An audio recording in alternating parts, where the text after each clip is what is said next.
I'd like to spend this evening making a brief video recording covering Max Weber's chapter Bureaucracy. That's included in the Gerth and Mills edited collection from the 1940s from Max Weber. It begins, this copy is available everywhere. There's digital copies on archive.org. The Bureaucracy chapter begins on page 196 and run through page 252. So that's the one I'm going to be using. The text is also available in Economy and Society. The much of this writing that we'll be looking at tonight is actually from volume 1, where Weber has a kind of condensed, almost like encyclopedia of core sociological concepts. But there's also writings about bureaucracy, pretty extensive ones in historical and comparative writings on bureaucracy and the bureaucratic form of domination in volume 2. But since Gerth and Mills is widely available, it's probably still the book that most people use to sort of introduce themselves to Weber beyond the Protestant Ethic and the Spirit of Capitalism. I'd like to stick with it.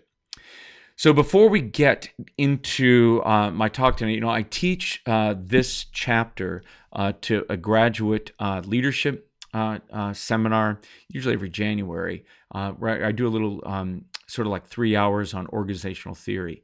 And I still think it's important for students to read Weber's writings in the original. There are many secondary sources and sort of glosses on Weber that miss much of the really important and significant ideas that he had. They downshifted too much and introduce all kinds of other things. So I'd like, again, this is really only about a 50-page document. We're not going to be looking at all of it, but I'd really like to hit some of the main points from Weber and then link it up to some of the rest of his work. Now, the reason that I think this little chapter really is important today is because Weber was ambivalent about the bureaucratic form. He really views it as a social machine. Maybe we can just jump right to that place. It's in my handwritten notes here. Page 214. The technical advantages of bureaucratic organization. And here Weber argues that that compared to all other forms of organization, and he goes, historically, comparatively. So he's looking at everything from like feudalism to, the use of retainers, family, tax farming. There's all kinds of different forms of organization.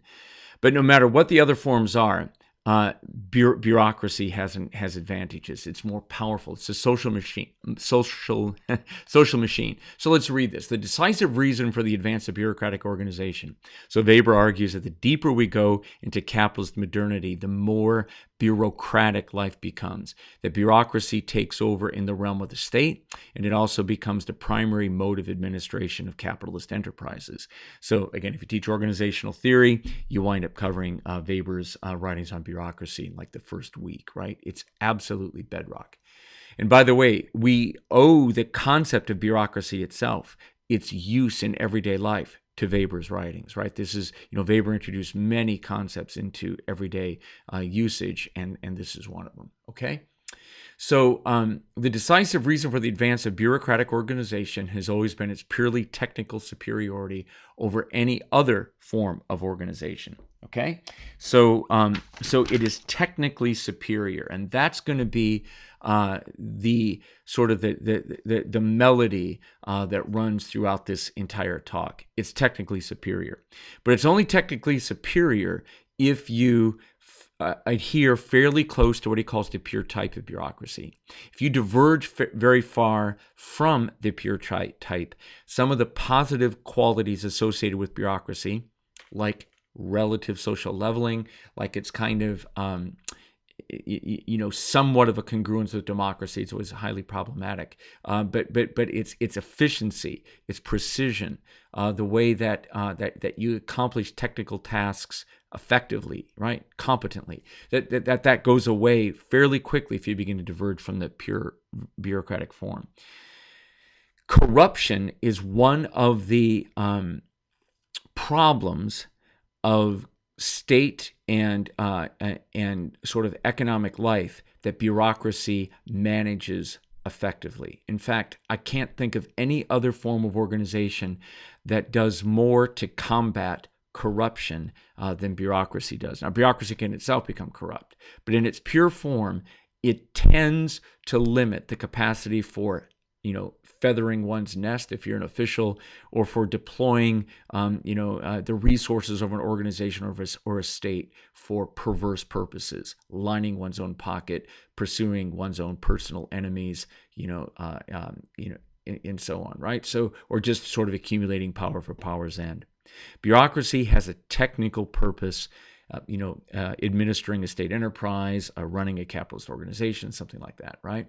And it accomplishes that end, that specified delimited end, better than any other form can do. So the fully developed bureaucratic mechanism compares with other organizations exactly as does the machine with the non-mechanical modes of production. So it's like, a modern, four-wheel drive tractor with a massive plow versus, a hoe. It's really technically superior.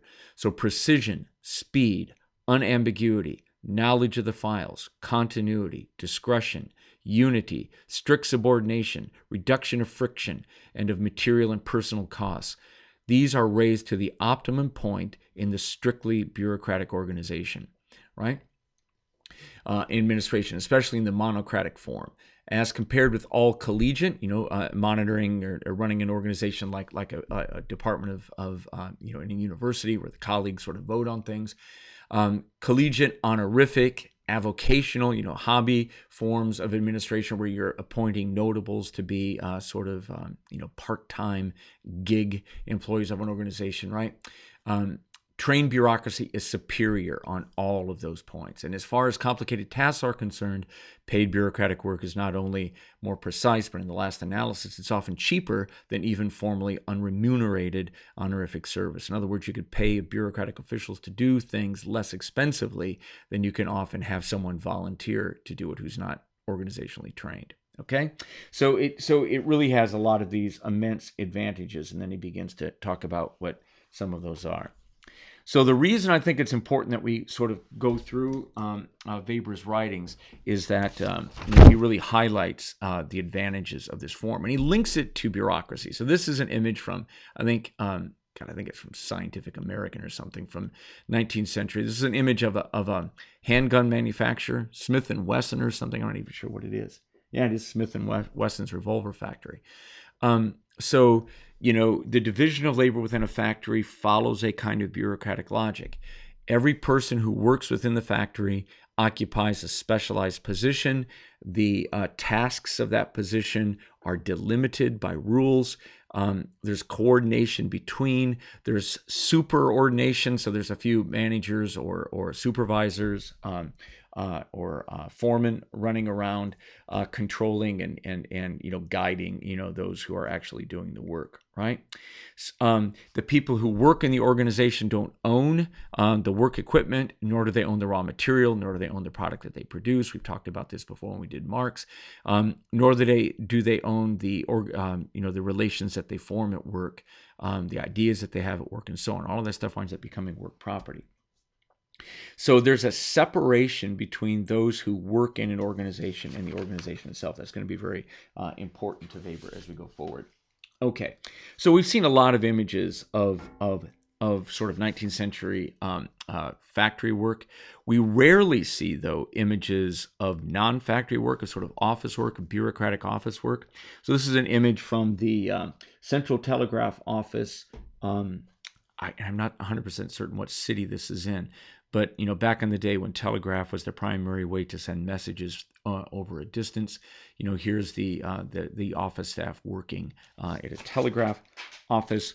Weber's writings on bureaucracy often trace back to military, his writings on military discipline and so on, in the way that from Sparta forward, probably much earlier than Sparta, there the disciplined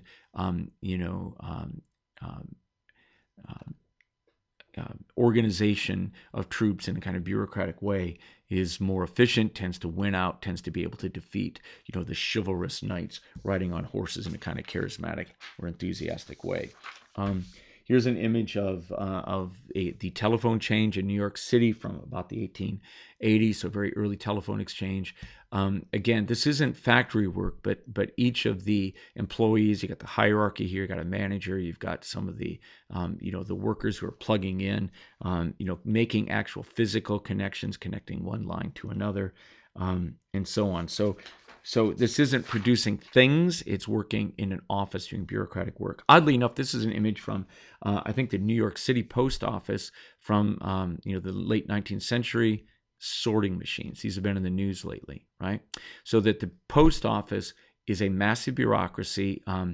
Again, machine technology, automation, and so on was introduced early, and the workers in the post office have a sphere of jurisdiction that they're competent for, that they are assigned to, and they perform their duties of the office again with hierarchy, with supervision, and so on. Okay, so that's what goes on there. Yeah, here's sort of an image again of post office work, a little bit more detailed. Another image of a telephone exchange. So again, kind of an image again of office work that's a little bit distinct from the kind of industrial production that Marx wrote about. Again, here's another military. So this is a general view of a German military camp. Back in the day, whereas I think it's still all horses yet. So this is pre-mechanization. There's rifle stands over on the side, guards, and so on. But that kind of efficient bureaucratic organization of the military winds up bleeding over into, civilian life, the organization of other state enterprises, and then the organization of capitalist enterprises as well, right? And Weber actually winds up tracing the origin of bureaucracy, not just to Rome and to really all cities, but really views the Roman Catholic Church, its monastic orders, as well as its administrative hierarchies, as one of the carriers of bureaucracy from sort of classical times into the times of modern capitalism. So here's an image of the file room for a major manufacturer. So there was a series of images of a manufacturing plant, and this is the file room. So this is the files, the bureau. So bureaucracy in Weber's writings, right? The bureau is what this is. So like I had a bureau in my bedroom as a boy, a chest of drawers, right? A place where you store things. That's what a bureau really is, a storage place. So it's a place where you store files. So bureaucracy is literally the rule, not democracy, the rule of the people, but bureaucracy, it's literally an office ruled by files, right? Domination by files. Okay. Other images here. Yeah, I've got another one. I think this is another image of post office work at the time. Again, where you've got all of this work that's being organized, spheres of jurisdiction, hierarchy, routine performance of a particular set of tasks, coupled with highly efficient protocols, so that the work that is performed in a bureaucracy is done very efficiently and very quickly, that kind of thing. Okay, so let's see. Maybe what I should do. I know my handwriting is a little difficult, but I think we can save some time by using it instead of using the fuller writing. So in beginning on page 196 in Weber, I'm just going to literally be walking through the book, and I mean we could work from the book too. It really doesn't matter, so Weber's very careful here. He's very organized. The points are delimited, right? They're rank ordered. It's very bureaucratic in its own way. So what he's writing about is something called modern officialdom. So modern officialdom, it's the domination by offices that dominate you, right?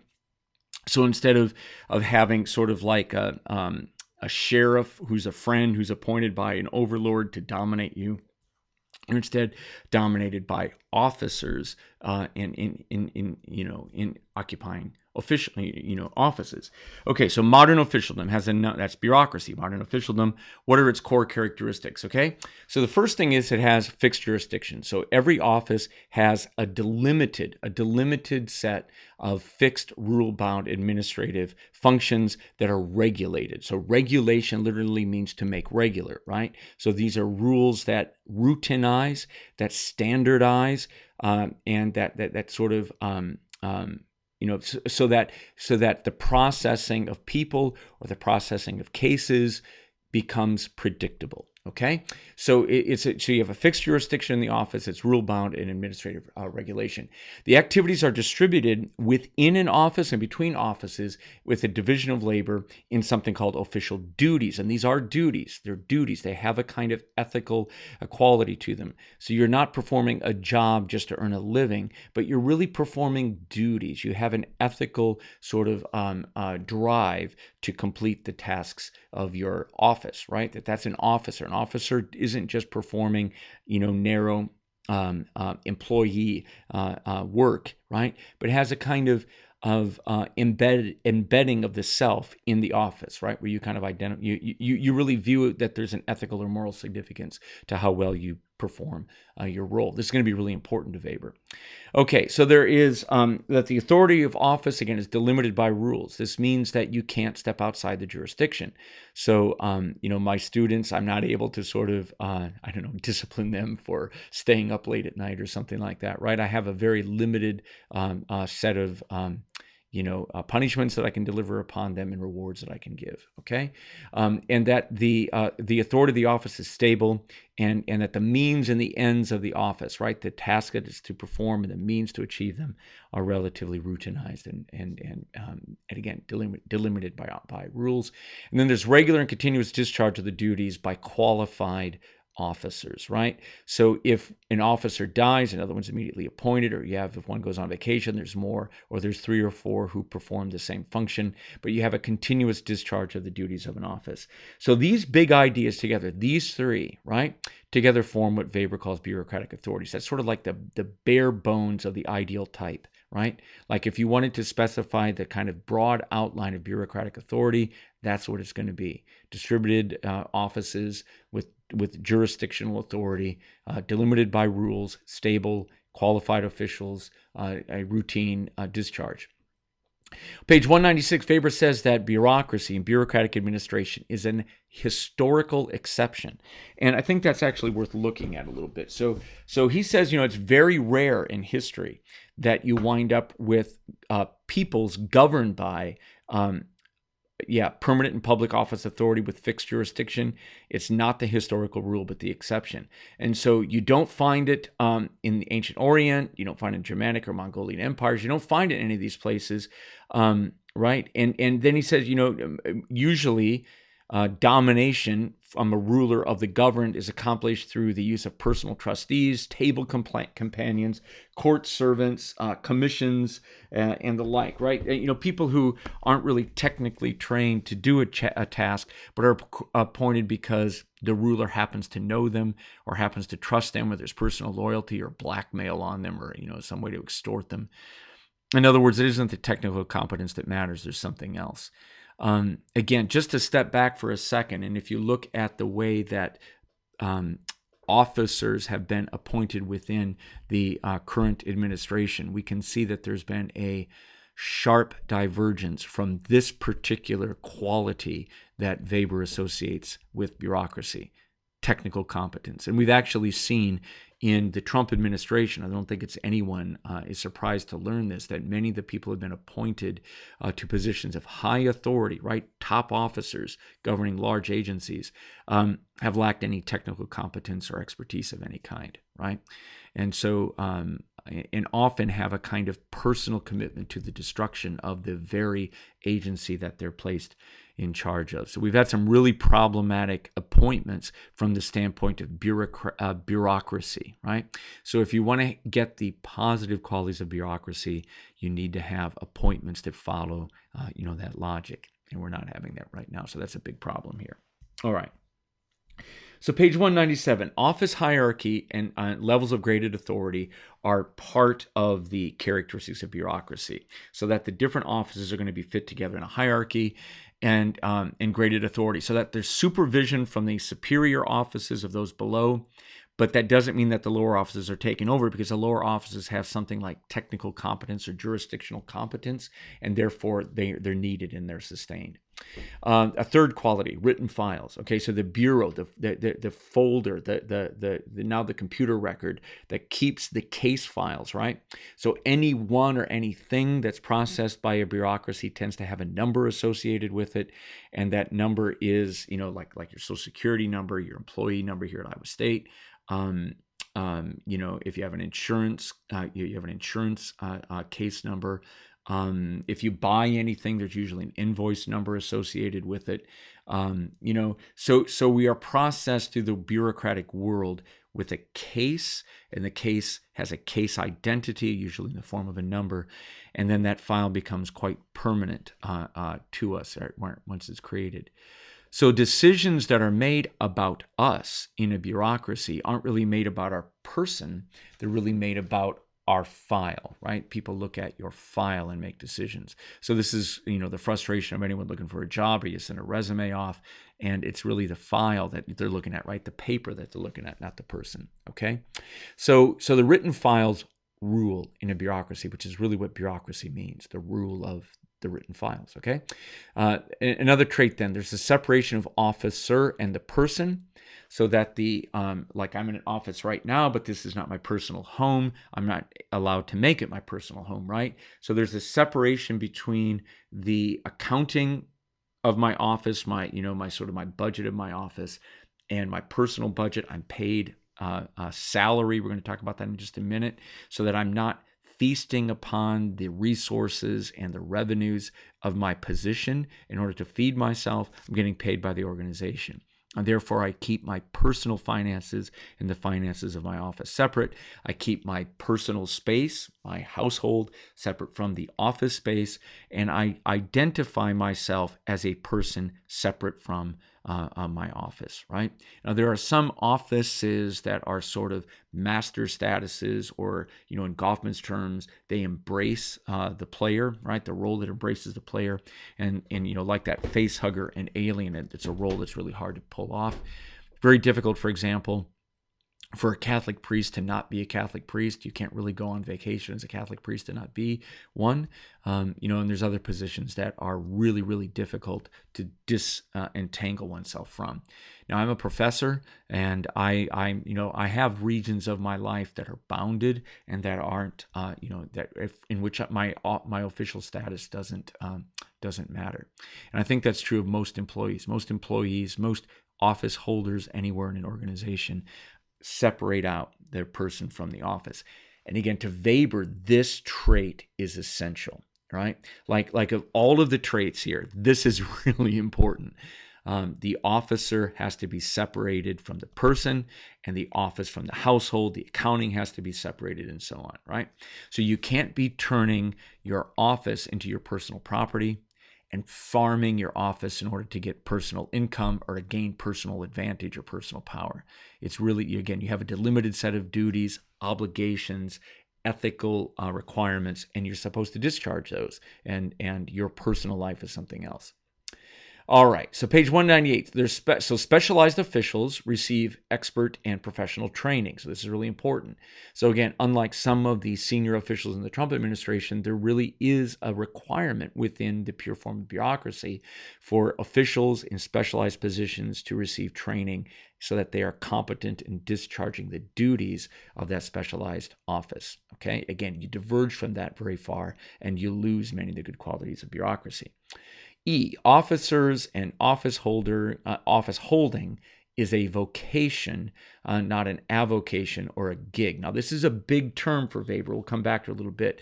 But, in Weber's writings on the economic ethics of capitalism, my own writings on economic theology, to Weber, this is really decisive, that it's only in modern Western capitalism that work within a capitalist calling, take a capitalist, trade takes on the kind of moral significance of a vocation. I was raised Catholic, so vocation, vocal, right? Vocal is the calling, right? You get a calling from God. Dan, we want you to be a priest or something, right? It's usually what it refers to in the Catholic world, right? You're called to be a priest or a nun, or to be, a person within the Catholic, administration somewhere. But Weber argues that modern Western capitalism extended the concept of vocation outside of the church and into secular professions and secular trades, which then took on the kind of moral weight of, a Catholic priesthood or, a convent, right? So that being an officer in a bureaucracy has that heavy moral burden, ethical significance, right? That your actions at work, what you do at work, whether you're successful at work and so on, has moral implications for the self. How you feel about yourself, how the world feels about you, and really even almost like transcendental significance, right? Like so heavy ethical weight. Again, if you diverge from this very far, the good qualities that Weber attributes to bureaucracy dry up quickly, right? So that idea that ethics are important and again, not just rule following, in a kind of external way, but actually internalizing the sphere of jurisdiction of your office and making it part of you, right? And really kind of identifying with that is important. And again, not treating it as a gig on the side, right? Just something you're doing for kicks. It's really something that you commit yourself to with full seriousness, okay? Again, just to stand back a moment, I meant in the middle of, my career has landed in the middle of a reconstruction of universities in the United States, such that the percentage of courses and the percentage of labor, academic labor in contemporary universities is so the percentage of academic labor attributed to full-time tenure line faculty is declining, and we're increasingly using gig employees or short-term contract employees to teach and to even to serve in research positions and so on. And there's a real problem with this, because this ethical seriousness of the vocation is really necessary in order to discharge the academic function very effectively. And it's really hard to do that when you're a low-paid, part-time, gig employee. So it's really hard. So anyway, this is something I've actually really thought a lot about with colleagues, how the vocation of the professoriate is beginning to erode as we're getting more avocational interlopers, into teaching courses and doing research and so on. All right. And again, it's not their fault. It's just that that administrations under pressure of budgets and so on are increasingly switching to this. But you're losing that vocational quality, okay, in Weber's ethical sense. Okay, so office management then is stable. And it's governed by exhaustive rules, protocols, judgments, and so on. And so there really is a kind of a regularization, a regulation of life. And so that's the qualities of the bureaucracy. Now, he goes on page 198, he begins to analyze the position of the official. These are the people, the officers who hold the positions, right? So office holding, again, is a vocation. It requires training, experience, right? There it is. Yeah, so it is, seriousness, full ethical weight in the duty, right? So you accept the specific obligations and then you discharge it with faithful management, right? So you really take it seriously. The loyalty to the office, not to the person. So if you're discharging your duties and you're interacting with other officers, again, that your loyalty is to the position that they occupy, not to the person. And then you obey the position, not the person. So a bureaucracy is set up to be able to transcend the life or the tenure of any given office holder.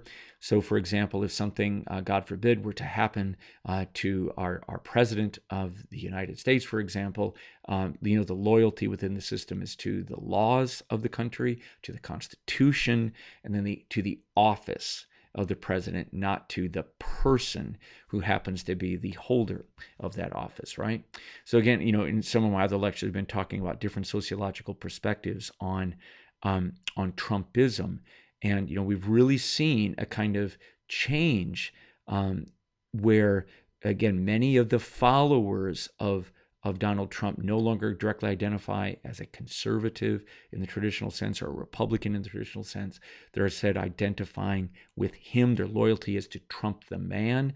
It's a very personal following, right, of a kind of charismatic kind.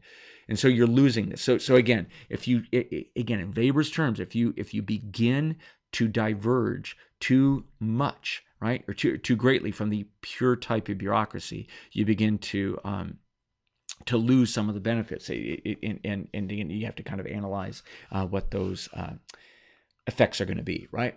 All right. So again, in pure bureaucracy, the loyalty is to the office, not the person. It's impersonal authority that you exercise.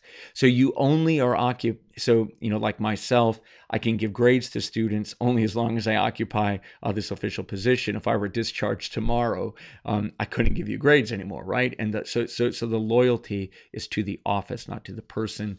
That's where the power and the authority reside. So officials are not persons, personal servants of their superiors. So even if my boss, say a dean or the provost of the university, were to order me to do something, their orders have to fall within the jurisdiction of their office, and I have to really follow the protocols of the jurisdiction of mine. So if I were ordered to do something that was outside of my jurisdiction, I could rightfully, in fact, I would probably have an ethical duty to say no. So too with a student in a class. If a student were asked to do something by a professor that were outside of the official duties of the office of the professor or of the official, prescribed duties of the student, you would say no as well too, right? Like if I were to try to get someone to work for me, or to help me do research or something unpaid, that kind of thing, right? Like that would be unethical and wouldn't stand. So officials are not the personal servants of superiors. They have an office, right? And that office is something that is dictated and controlled by rules. So then B, the personal position of the official.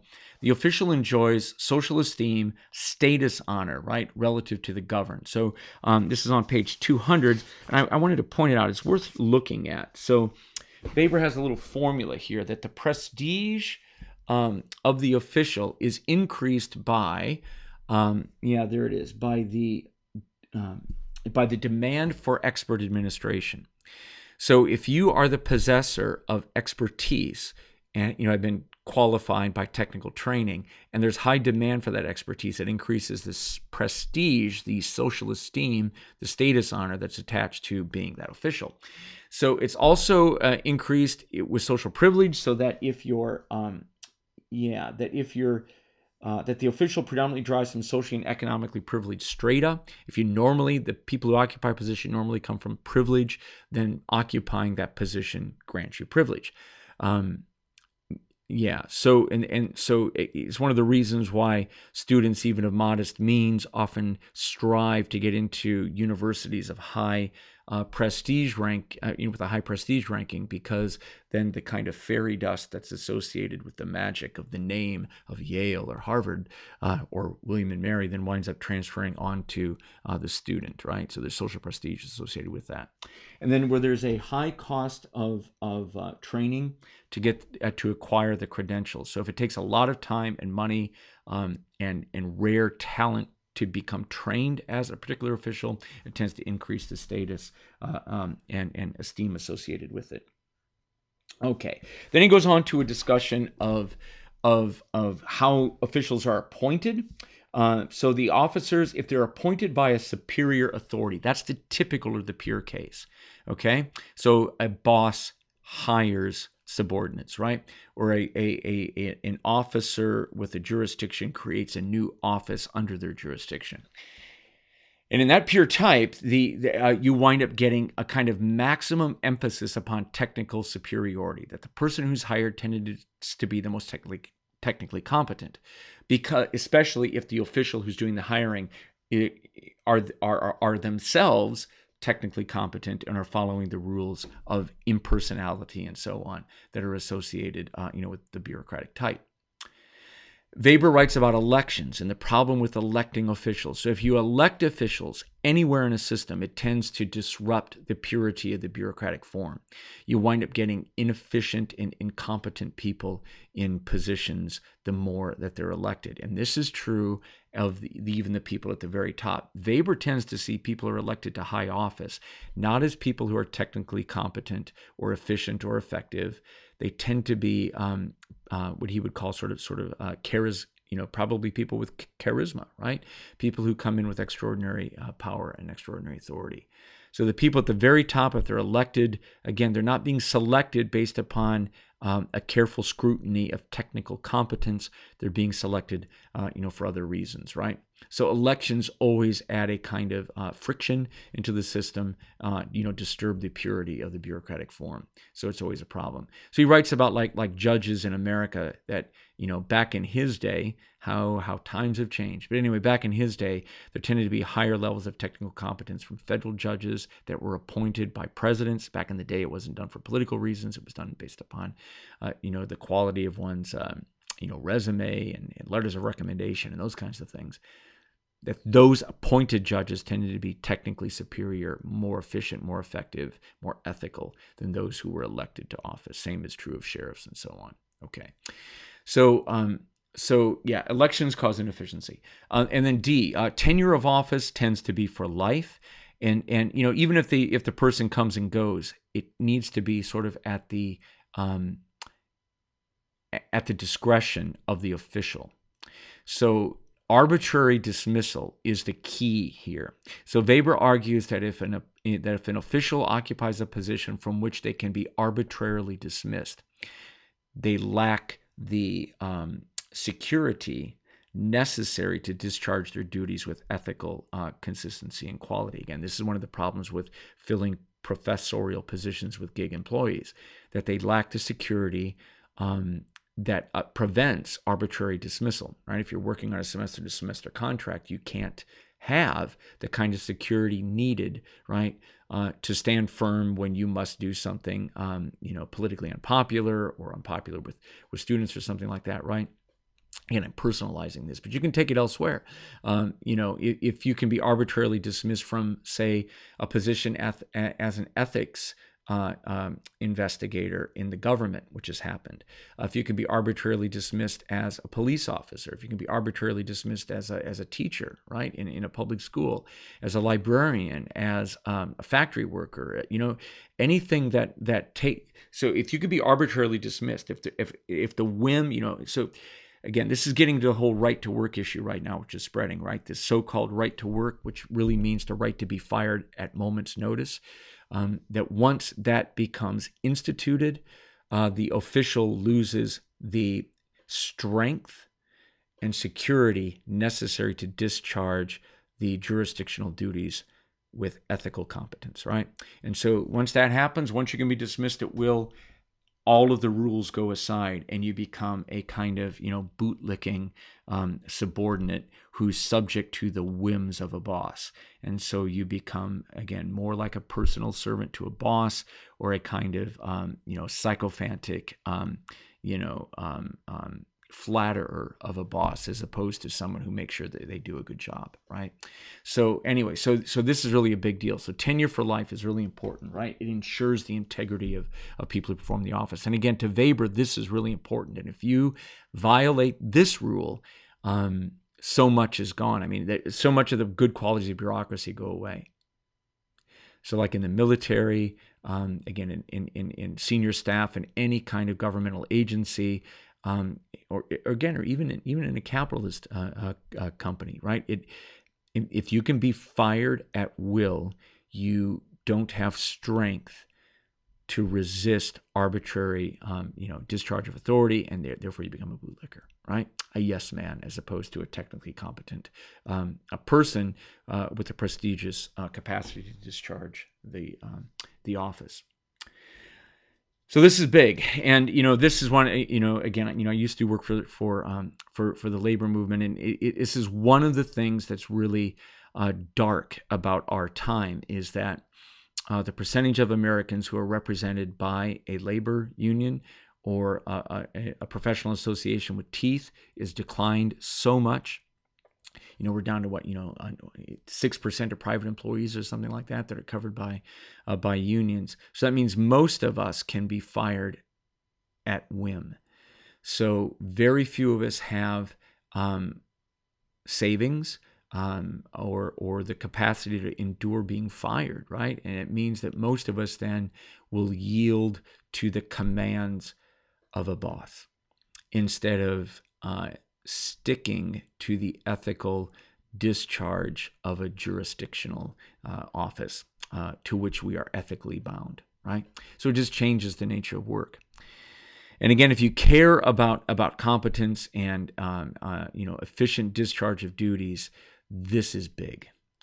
And we've seen so many firings lately, and at senior levels of government. I'm somebody who really cares a lot about environmental issues. Climate is a major issue, if you discharge officials who have technical competence in that area, it causes all kinds of negative side effects. The census is being conducted right now. If you discharge officials who know what they're doing or don't listen to them, you get into all kinds of trouble. We're in the middle of a pandemic. If you discharge officials who say things that run counter to the personal interest of a boss and get fired as a result, right? Again, it doesn't just affect the employee who's fired. It affects the ethical discharge of everyone in the bureaucracy. In fact, bureaucracy disappears, and you really wind up with something like, the direct domination of, person-to-person domination. Again, bootlicking, yes-manning, you really lose a lot of the benefits of a division of labor, and so on. So, okay, the next one. Compensation in the form of salary. This is 203. And a pension. So these are the two things, a salary and a pension. So you don't get a wage. A wage is by hour. It's time disciplined by the hour. Instead, you're compensated with a salary. Salary is linked to SALT. And so it means that your compensation that you receive is fixed. Therefore, you're not going to be trying to maximize your income by cutting corners, again, by trying to get like bribes or secondary payments out of the clients that you work with or something, right? You're ethically bound, and the salary is your compensation. So, and a pension. So you've got security. So this gives you status and security that ensures integrity. And if you don't pay people with a salary, he then goes into quite a detail about that, several pages actually, about what people will do if you don't pay them with a salary. He goes on and talks about prebends and the market economy and tax farming, office farming, right? That kind of thing, where you literally sell the right to tax people to the highest bidder, and then they can go out and squeeze people for as much as they want. It's a lot like, people who buy debt and then become debt collectors.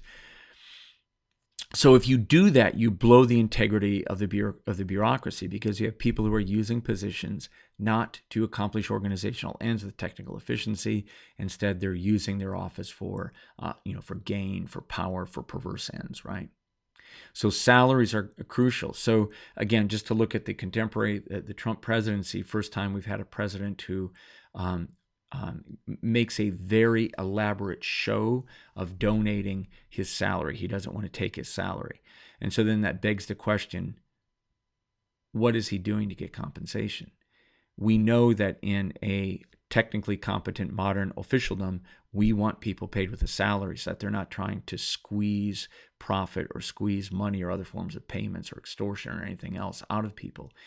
And so we want them taking salary. Salary is the way that we guarantee that there's, that the office is compensated, with enough income to maintain the status of the office, the respectability of the office, and to provide security so that you can discharge your office with integrity, and to prevent any kind of, again, perverse pursuit of ends. So again, you want people taking a salary, right, as opposed to doing it. You don't want people doing it for free, because then the question is, what are they getting out of it, right? Okay, so F, official. The official moves between offices and up the hierarchy in a career. So seniority and technical competence tend to accrue over time, that as you become more experienced in the bureaucracy, you become more familiar with the higher offices and you move up, right? So that there's a career. So that the officer, again, has an incentive not just to efficiently and ethically discharge the duties of their current office, but they wind up becoming kind of wedded to the entire bureaucracy because of the notion of a career, that they're going to stay and they're going to move up. Okay, so again, if you do that, if you provide a salary and a pension and a career, opportunities for advancement, you get people who are fulfilling the duties of an office with a kind of maximum of free gift of energy, right? So that they're really focused upon ethically discharging their duties instead of looking at something else. I'm going to get ahead in the organization by fulfilling the duties of my office. There's a career here. Okay, 207.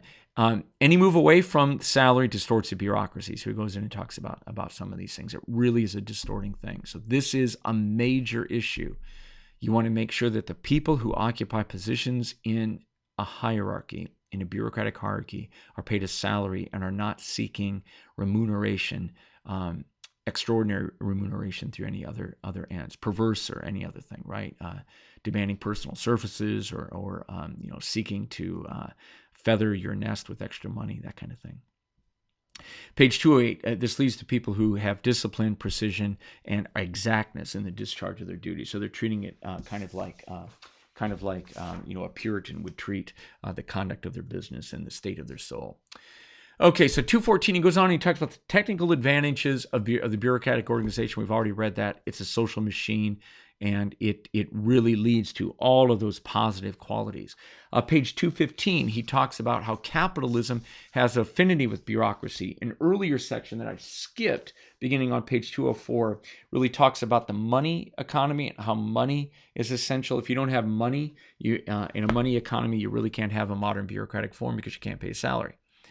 You can't have in-kind payments. You can't just have a living that's granted, a prebend of some kind. It really needs to be a salary. So there's an affinity with capitalism because, well, capitalism is a money economy, and then there's other things too, right? That there's impersonality in the positions, and technical competence tends to be the determinant of positions within both of these sort of organizational forms. There's formal equality, which is sort of a good trait in a democracy, by the way, as well. And this idea that there's a leveling of status honor. So it doesn't matter if you're the second son of a lord or the third son of a fishmonger, right? You're going to wind up being treated the same in a bureaucracy, right? And from the standpoint of capitalism, if a capitalist is really interested in the extraction of the social jelly out of workers' value and embedding it in commodities, they're really not going to worry much or be interested in those extraneous qualities of a person that don't directly translate to the bottom line, right? So they're not going to treat people better just because they're white or male or having some other honorific position, right? That would be the argument. We know how this rarely meets. So again, in pure form, this would happen. And then calculable rules. So the main thing that capitalism needs calculability, it needs predictability. Unpredictability, chaos tends to devalue capital. You can't invest. You don't know what's going to happen. So bureaucracy tends to regularize regulations and routinize with impersonal discharge of duties and so on. So that tends to fit together. Again, there's good and bad. It also tends to dehumanize workers, as Weber says on page 215. So on 220, he goes on, he talks about the concentration of the means of administration, that bureaucracy has the ability to basically hand the reins of an enormous team of human beings into one pair of hands.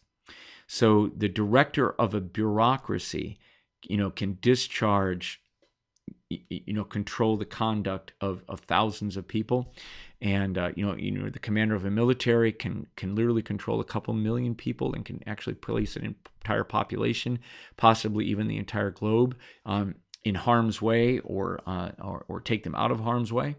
So bureaucracy, page 220, Weber writes about this as a kind of social monstrosity. It's something that has the ability to really, really, really provide rulers with power they've never had before. And it doesn't even have to be just a political ruler. Owners of large corporations have power and the ability to make essentially life and death decisions over hundreds of thousands of people, more so than any king would have been able to do. So bureaucracy really allows for the detailed monitoring and control and administration of large numbers of people. So good and bad. 228, the advance of bureaucracy is due to the technical superiority over all other forms of administrations. That earlier section on the social machine was there. He's also talking about other things in here as well. We skipped leveling of social differences. Again, it's kind of an affinity with democracy. He talks about the military, the use of uniforms, which comes about because of the leveling of status differences and because of the kind of, the uniformity and exactness and precision of the bureaucratically organized military leads to things like uniforms and so on. But the technical superiority is what's decisive. So page 228, the advance of bureaucratic structure rests upon technical superiority. This fact leads here, as in the whole field of technique, to the following. The advance has been realized most slowly where older structural forms have been technically well developed and where and functionally adjusted to the requirements at hand. So like we have a lot of notables who are really decent, the lords and so on in England that were in the way of bureaucracy, but where bureaucracy has had a free hand, it slows down bureaucracy, but once bureaucracy gets into position, because it is technically superior, it's going to win out over the long run, right? So if you have technically trained, competent, competitively hired officials everywhere in your enterprise, you're going to outperform something like a real estate company composed of a son who inherited hundreds of millions of dollars from a father, who then hires all of his children to occupy those positions. Like that's not that divergence from the pure bureaucratic form means that that company is probably not going to be very profitable or very successful. Okay, so bureaucracy, wherever it goes, is going to have essentially outcompete other forms. Okay, and then so because of that, it then becomes permanent. You can't kill a bureaucracy, right? It becomes a permanent structure. So again, this is one of the things, and he just says the individual bureaucrat becomes forged to the community of functionaries who are integrated into the mechanism. That once you get bureaucracy, the bureaucrats need the positions, and they wind up becoming welded literally to the machine in which they're in, right? Yeah, permanent once it's that. Bureaucracy is a social machine that forges or welds officials into it, and then essentially those who are governed or ruled can't do without bureaucracy because of its advantages, and its technical power and competence. So that's good and bad. And so to Weber, in any political system where your bureaucracy gets a foothold, the administrative state, being called the deep state these days, but the administrative state that is bureaucratically organized, that technical training, competence, competitive hiring, and so on, wherever that goes, that part of government or that part of the state or that part of it is what's going to dominate. Because, again, if it's technical superiority. All right, so then he goes on 229 and so on, and from there on, that the fate of society in large part depends upon whether bureaucracy succeeds or fails or how it functions. He's really writes in there a lot about the dilettante, the person who isn't a trained expert in a field. Whenever they get into a bureaucracy, they tend to sort of kind of mess it up. So in a variety of ways. And he also, again, he in his political writings, he thinks that there needs to be in a democracy a way for people to disrupt the bureaucratic state, lest the bureaucracy itself becomes so powerful and so strong that it essentially dominates people. It creates a kind of technical formal serfdom or something. And so he would want to see something like charismatic leaders coming in, knocking the state down a little bit, disrupting bureaucracies, redirecting them, and so on. So Weber is a complicated figure, But I really, really like his writing on bureaucracy. He's telling us that there is a pure type of bureaucracy, which we've just outlined, with those qualities, those characteristics of bureaucracy, the characteristics of the official, and that then becomes technically superior, more exact, more disciplined, and so on. But that if you diverge much from that ideal type form, from that pure type, those positive qualities can go away, and you can wind up with all kinds of monstrous, perverse forms of where you get some of the good qualities of bureaucracy wedded to some of the really negative traits as well. I'm probably going to not have this right here. I've been looking at a book right now on the Holocaust and about the organization. Yeah, right here it is. The technical organization of the Holocaust. The theory and practice of hell. I haven't gotten very far in it yet, but it's about it's a book about, again, the kind of the bureaucratic organization that underlie the Nazi regime. Okay, with that, I'm going to stop. So again, I couldn't find online very much in the way of a decent, meaty discussion of Weber's writing on bureaucracy, and I hope you found this useful. Thank you.